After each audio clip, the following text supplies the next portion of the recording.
अनिरुद्ध आचार्य के बाद प्रेमानंद महाराज के बिगड़े बोल, महिलाओं पर दिया विवादित बयान। भगवान श्री कृष्ण की जन्मस्थली कहे जाने वाले उत्तर प्रदेश के जनपद मथुरा से दिन प्रतिदिन अजब गजब मामले प्रकाश में आ रहे हैं। अनिरुद्ध आचार्य विवादित बयान के बाद अब एक और संत प्रेमानंद जी महाराज ने महिलाओं विवादित बयान दे दिया है, जिससे महाराज प्रेमानंद विवादित बयान को लेकर सुर्खियों में आ गए हैं।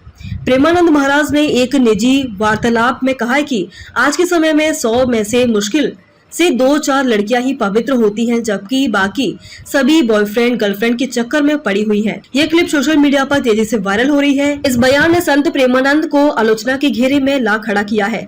जहां एक और उनके प्रवचनों को हजारों लोग सुनते हैं, वहीं दूसरी ओर इस टिप्पणी से उनके समर्थकों और आम लोगों में भारी नाराजगी देखी जा रही है। राधे राधे महाराज जी, आजकल के समय में बच्चे चाहे अपनी पसंद से शादी करें या माता पिता की पसंद में, दोनों ही परिस्थिति में परिणाम अच्छे नहीं आते। ऐसे में हम कैसे पता लगे कि शादी अच्छे आएंगे कैसे?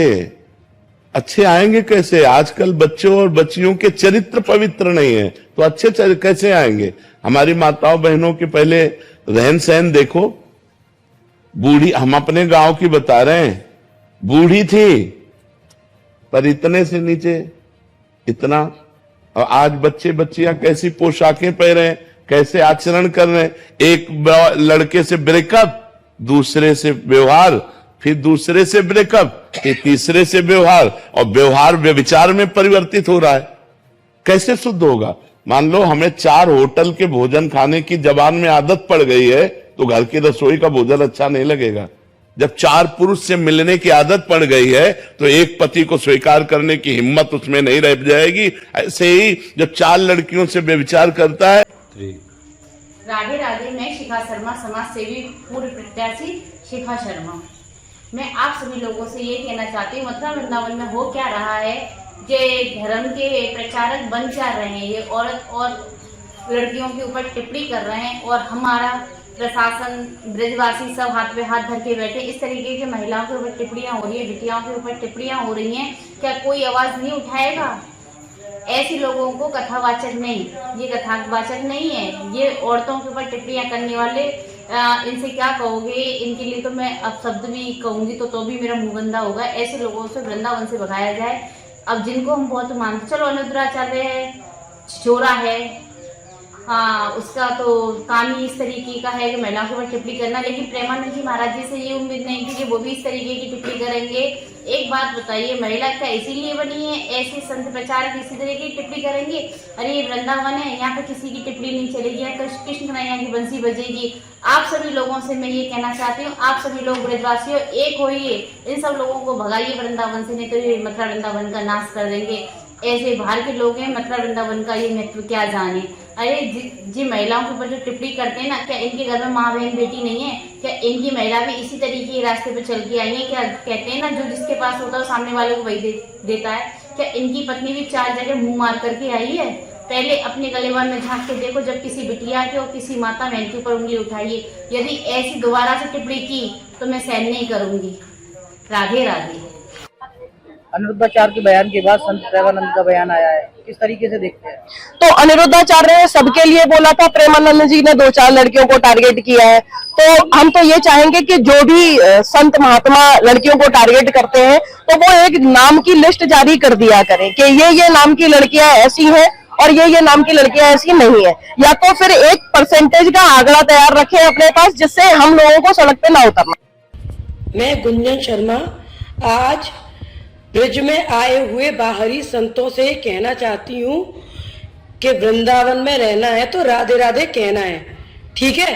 तो जो लोग वृंदावन में बसकर और यहाँ महिलाओं के बारे में अभद्र टिप्पणी कर रहे हैं, चाहे वो अनिरुद्धाचार्य जी हो, चाहे वो प्रेमानंद जी हो, उन सभी को बता देना चाहती हूँ कि आप जो राधा का नाम लेकर भी, अगर आप राधा जी के नाम पर लेकर भी और महिलाओं के बारे में अभद्र बोलते हैं, आप बोलते हैं 100 में से 2 महिलाएं पवित्र हैं, तो आप अपनी जबान पर जरा लगाम दीजिए, ठीक है? और ब्रिज में कभी कोई ब्रिज का संत किसी मैया की, किसी बहन बेटी की बारे में कोई अभद्र टिप्पणी नहीं करता। आज तक कभी किसी ने किसी महिला के लिए कोई अभद्र भाषा का प्रयोग नहीं किया, क्योंकि ब्रिज की अधिष्ठात्री देवी श्री राधे हैं।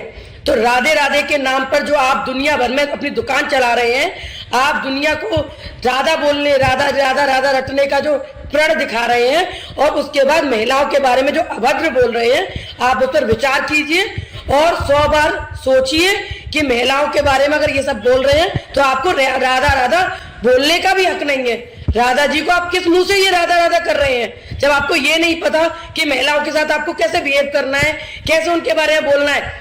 तो मैं अनिरुद्धाचार्य जी से और प्रेमानंद जी से दोनों से कहना चाहती हूँ कि ये जो दुकानें आपने अपनी वृंदावन में चला रखी है ना, जमीन को हड़पने वाली, वृद्धाश्रम के नाम पर डोनेशन लेने वाली, ये सभी चीज बंद हो जाएंगी अगर आप अपनी तमीज में नहीं रहे। अपनी मर्यादा को भूलिए मत। ब्रजवासियों ने आपको इसलिए नहीं एक्सेप्ट किया कि आप यहाँ पे संत भगवान को न जाने क्या हो गया है, जब से इन पर माया का प्रभाव पड़ गया है तब से संतों की जवान फिसलने लग गई है। अब प्रेमानंद महाराज जी महिलाओं के बारे में इस प्रकार की बात कर रहे हैं। अरे महाराज जी, ये तो मातृत्व शक्ति है। हमने, आपने, सभी ने माताओं के कोख से जन्म लिया है और माता बहनों के बारे में आप ऐसा बोलेंगे तो सनातन धर्म का जो प्रचार प्रसार हो रहा है उस पर प्रभाव पड़ेगा।